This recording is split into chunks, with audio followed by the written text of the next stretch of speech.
கும்பகோணத்தில் செயல்பட்டு வரும் அரசுடைமை வங்கியில் சற்று முன் திடீரென எமர்ஜென்சி அலாரம் ஒலித்ததால் பெரும் பரபரப்பு ஏற்பட்டது. அந்த காட்சிகளை முதலில் பார்க்கலாம்.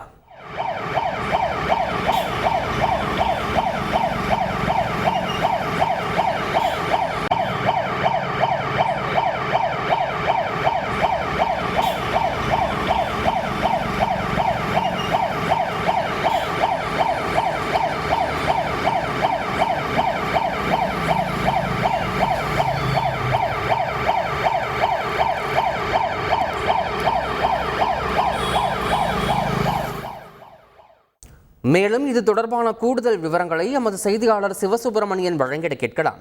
சிவசுப்பிரமணியன், தற்போது இந்த எமர்ஜென்சி அலாரம் எதற்காக அடித்தது? தற்போது அந்த பகுதியில் யார் யாரெல்லாம் இருக்கிறார்கள்? முழு விவரம். கும்பகோணத்தில் பிரதான வங்கியாக அரசுடைமையாக்கப்பட்ட வங்கி ஒன்று கும்பகோணம் காந்தி பூங்கா பகுதியில் இயங்கி வருகிறது. இந்த வங்கியில் சற்று முன் திடீரென அலாரம் ஒலித்தது. தொடர்ந்து அரை மணி நேரம் அடித்துக் கொண்டே இருந்ததால் அந்த பகுதியில் பரபரப்பு ஏற்பட்டது. சிலர் பதறி அடித்து ஓடினர். இருந்தாலும் இந்த வங்கியினுடைய காவலாளி மட்டும் அங்கேயே இருந்து வங்கி அதிகாரிகளுக்கு தெரிவித்தார்.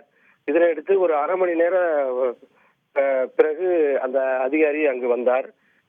அது வரை அந்த பகுதியில் பெரும் பதட்டமும் பரபரப்பும் காணப்பட்டது. பிறகு அந்த வங்கிக்கு வந்த அதிகாரி கதவை திறந்து பூட்டை திறந்து உள்ளே சென்று பார்த்தபோது எந்த விதமான ஒரு நிகழ்வும் தெரியவில்லை. இதனிடையே அக்கம் பக்கத்தில் இருந்தவர்கள் என்ன நடக்கிறது என்பது புரியாமல் பதட்டத்தினுடைய காணப்பட்டனர். இதனைத் தொடர்ந்து அதிகாரி அங்கு ஒன்றும் ஒரு சம்பவமும் நிகழவில்லை என கூறி அந்த அலாரத்தை நிறுத்திவிட்டு வெளியில் வந்து கதவை திறந்து வெளியில் வந்த பின்னரே அங்கு நிம்மதி பெருமூச்சு விட்டனர். அந்த காவலாளி பெரும் பதற்றத்துடன் காணப்பட்டார். என்ன என்று கேட்டால் வெளியினுடைய நிகழ்வாக இது இருக்கலாம் என கூறினர். இதனைத் தொடர்ந்து வங்கி அதிகாரிகள் தற்போது பூட்டிவிட்டு செல்லும் பணியில் ஈடுபட்டுள்ளனர். இந்த சம்பவம் சற்று முன் கும்பகோணத்தில் பெரும் பரபரப்பை ஏற்படுத்தியுள்ளது. தகவல்களுக்கு நன்றி சிவசுப்பிரமணியன். செய்திகளை உடனுக்குடன் தெரிந்து கொள்ள உடனே சப்ஸ்கிரைப் பண்ணுங்க.